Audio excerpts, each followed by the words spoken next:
Halo Budi dan teman-teman. Pada kesempatan kali ini, saya mau jelasin tentang alat pembayaran pada perdagangan internasional. Seperti yang sudah kita pelajari sebelumnya, perdagangan internasional adalah perdagangan yang dilakuin sama dua atau lebih negara, dan di situ ada transaksi jual beli, ekspor dan impor. Topik tentang alat pembayaran ini penting karena dalam kegiatan ekspor dan impor pastinya dibutuhkan alat pembayaran, karena dalam kedua negara tersebut pasti menggunakan mata uang yang berbeda dan juga cara membayar yang berbeda.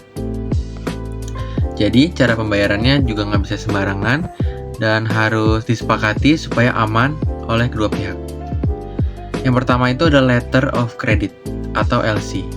LC ini bisa dibilang dia tuh jaminan dari bank. Jadi, importir minta ke bank supaya jaminan pembayaran ke eksportir.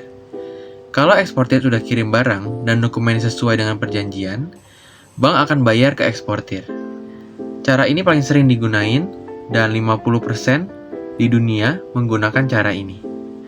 Baik untuk eksportir maupun importir ini relatif aman karena semuanya diawasi oleh bank.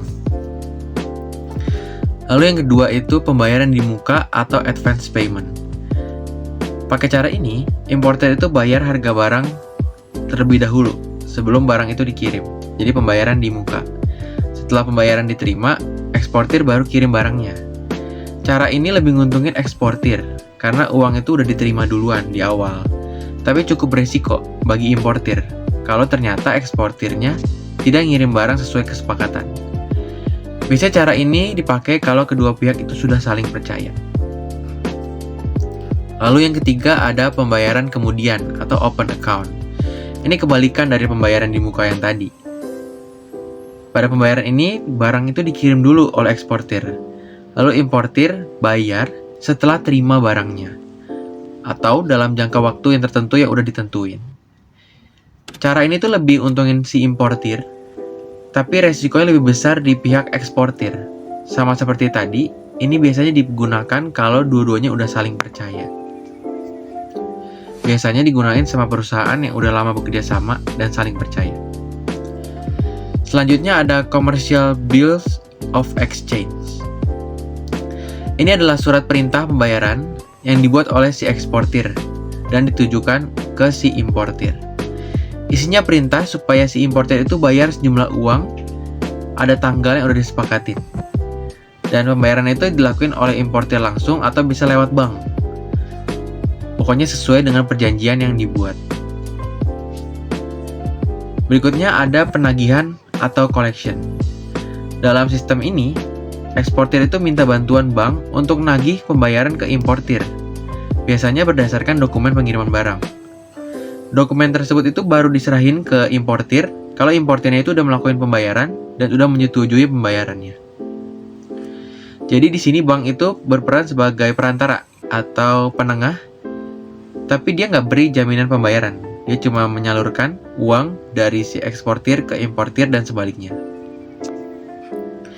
Lalu yang terakhir ada konsinyasi. Pada cara ini, eksportir itu ngirim barang ke importir tanpa dibayar di awal. Pembayarannya itu dilakuin kalau barangnya udah laku terjual. Jadi bukan berdasarkan barangnya dibeli secara cuma-cuma, tapi harus laku terjual dulu baru dibayar. Cara ini tuh paling beresiko bagi eksportir. Tapi justru bisa bantu barang lebih mudah masuk ke pasar luar negeri. Biasanya dipakai kalau eksportir dan importir itu sudah sangat saling percaya. Jadi ketika barang masuk, tunggu laku terjual baru dibayar. Berbeda sama yang sebelum-sebelumnya, barang itu dibayar tidak melihat apakah laku atau tidak. Jadi itu tadi beberapa alat pembayaran internasional yang sering digunain dalam kegiatan ekspor dan impor. Pastinya setiap cara punya kelebihan dan resikonya masing-masing, tergantung kesepakatan dan juga tingkat kepercayaan atau tingkat lama kerjasama antara penjual dan pembeli. Di dunia, yang paling sering dipakai adalah pembayaran yang LC atau Letter of Credit. Semoga penjelasan saya kali ini bisa bantu dan bisa lebih mudah dipahami. Terima kasih.